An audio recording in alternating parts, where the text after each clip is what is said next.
So welcome to this Tech and Trade channel video, and I will be reviewing the Bachmann Class 170 in a central trains livery. Let's open the box up and have a look. So, I think this just slides out and you can immediately see the train, which looks quite good. Then you have two different carriages. So we'll take the motorised one out first, or hopefully it's the motorised, if I can get it out. Oh well, just gonna have to take it out the other end. Right, I've actually taken the dummy car out first, so just do a review of the dummy car quickly, so I'll just get it out of the box. Slides out. Then you have it, you have to get it out of here. Here's this tricky bit. It just fits in the back. Right, so the Central Trains Class 170 DMU dummy car. When I first get it out, I immediately noticed the seats inside. I'm not sure if you can see it on the camera. Probably not, because it's reflecting the light, but you can just about see the seats inside.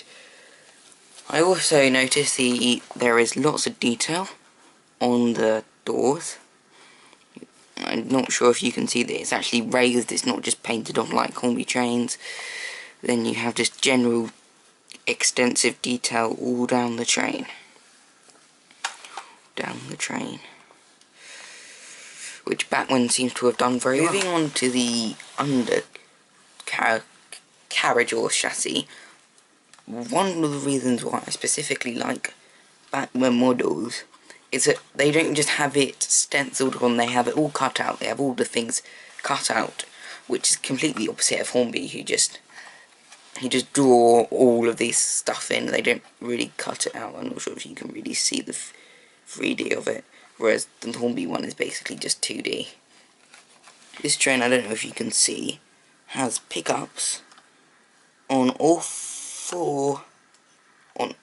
wheels on this train, and this is the dummy car.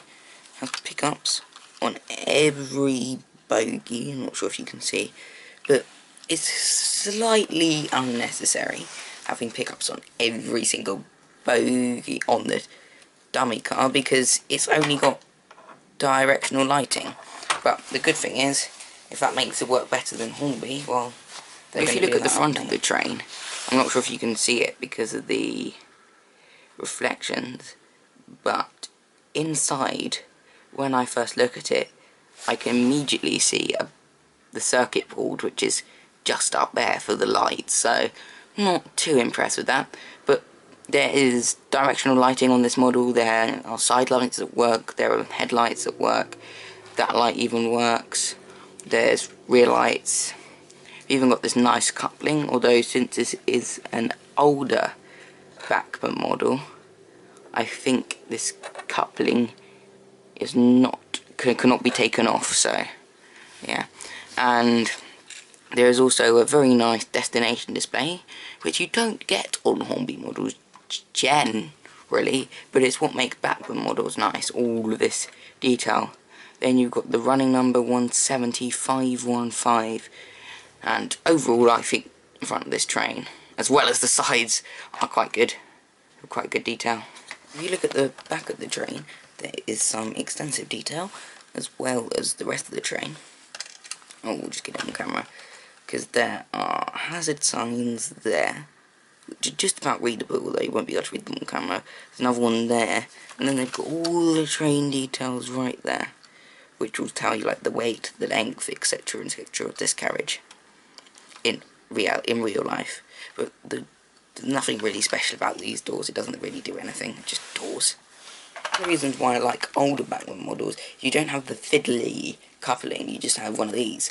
Because the old Bachmann the new Bachmann double-sided coupling which carries electricity on a 4-car Class 350 can be a pain to undo when the train breaks, etc. Let's put this one on track and get the other one out of the box.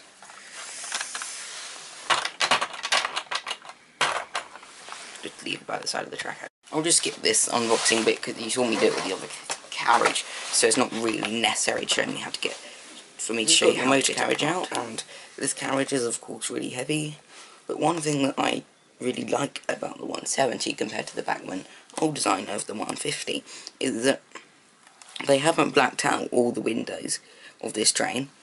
They've still managed to put seats in most of the train, whereas on the Class 150 the whole thing's blacked out, so I quite like it. On this train you can just about see the seats, and you can just about see the motor sitting in the middle of the car, and both bogies are motorised. Looking at the detail on the side of the train, it's basically the same as the dummy car, except I just like to point out that the door's quite nice this time.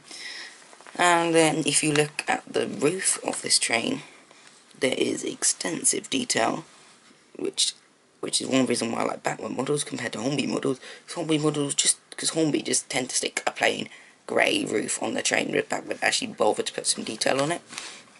So just show you there. Now that we've basically finished the detail review, I'll just get it on the track for you. So that goes on there, and this is, and as you can see, this is the non-fiddly Bachmann coupling, because you just put them like that on the track and go like that, and they're coupled together. So I'll give her some power and hopefully she shall move.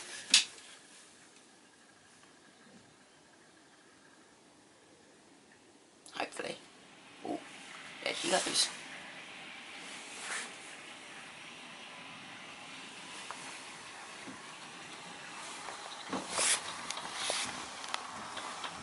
Well, this is what I call a smooth running train.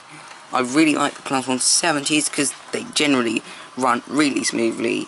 They have nice directional lighting, which no, it's not running quick enough for you to see, but it comes on eventually.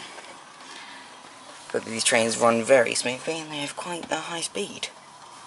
So well done Bachmann, this model is quite good, and thank you for watching this video.